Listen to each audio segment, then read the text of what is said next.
Hey everyone, it's Heather Nichols, and today it's all about owls. I'm going to show you how I made this card and tag set using the new What a Hoot products. It all starts with the What a Hoot Cling Clear Combo set. There is a red rubber background stamp that you can stamp the owls with, and then use the clear stamps to add color to the bodies, patterns to the tummies, and all sorts of fun little sentiments. You can use the coordinating die to cut the owls out, and there is a coordinating stencil to add leaves between the owl images. I'll be using the Fineline leaf background stamp, and then I'll be using the branch and leaf dies. These are from the Notecard Accessories die collection. I'll be using the Stitched Banners Stacklets die cuts. I'm using the third smallest size. For ink colors, I'm using chocolate truffle, honey, sweet potato pie, avocado, and toffee. I'll be using a blender brush. I have pixie spray for holding my stencil in place. I have bits and pieces clear drip drops,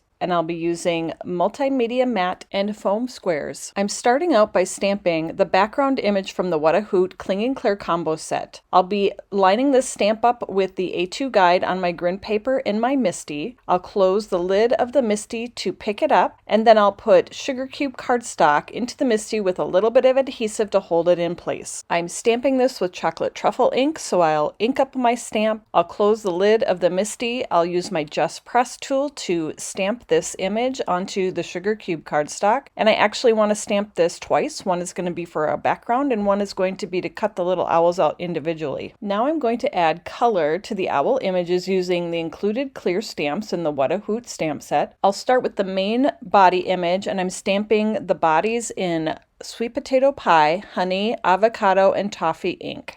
I'm using an acrylic block to stamp with the clear stamps, but you absolutely could do this in your MISTI too. Because these stamps are clear, it's very easy to line them up over the outline owl image. Once I've stamped the body, I am now adding the wings, and I'll do those in a different color as I did for the body, but still using those same colors: sweet potato pie, honey, avocado, and toffee. And now for my favorite part, I'm stamping the tummy patterns onto the owls. There's several patterns to choose from, and I picked several of them to use on my owls, and I'm stamping all of my tummy patterns with chocolate truffle ink. For the stamped panel that I'm going to use for the background, next I'll add the stenciled leaves with the What a Hoot stencil. Make sure you have the etched tailored expressions on the stencil in the lower left-hand corner so you know it's right side up. Just lay the stencil right over your stamped image. You'll be able to see through it to make sure it's in place right where you want it to be. I'm using avocado ink with my blender brush to apply the ink through the stencil. I'm trying to have a light hand. I know I've mentioned before I'm pretty heavy-handed when it comes to blending. I do want a lighter look on these leaves just so they aren't overtaking the owl images and making it too busy. And I did do a few darker areas because that does add a little bit of dimension when you vary your shades of color. I'm taking the other stamped panel of owls and I'm just trimming it apart so that it fits through my die cut machine, and then I'll use the coordinating dies to cut out the individual owls. Next, I'm stamping a background using the Fineline leaf background stamp. I'll be stamping this on toffee cardstock with toffee ink. I've set this up in my MISTI. I'll close the lid to pick up the stamp, and then I will add the toffee cardstock into my MISTI. I have adhesive in there to hold that cardstock in place. I'll use toffee ink to ink up the stamp, and then close the lid of the MISTI and use my Just Press tool to stamp the image onto the toffee cardstock. I trimmed the stamp background into smaller strips so they would fit through my Sidekick machine, and then I'm cutting them out using the third smallest die in the Stitched Banners Stacklets die collection. I'm using one of the banners on the card, and then I'll use the other two as tags, and so I'm going to stamp sentiments on each one. I'm choosing them from the clear stamp set, and I'll just set these on the tag where I want them in my MISTI, and then I will stamp them right onto each of the banners. I use the die from the Notecard Accessories die collection to cut out branches and leaves from chocolate truffle and avocado cardstock for the little owl to sit on, and so I'll use some liquid adhesive to put the branches onto the tags. Now let's finish putting the cards and tags together. I'm adding the background to a toffee card base. Next I'll add one of the banner tags to the card front, and I'll get that where I want it to go on the card front, and that cute little owl is going to sit on the branch. I'll add the owl to the branch with a foam square to pop him up just a little bit.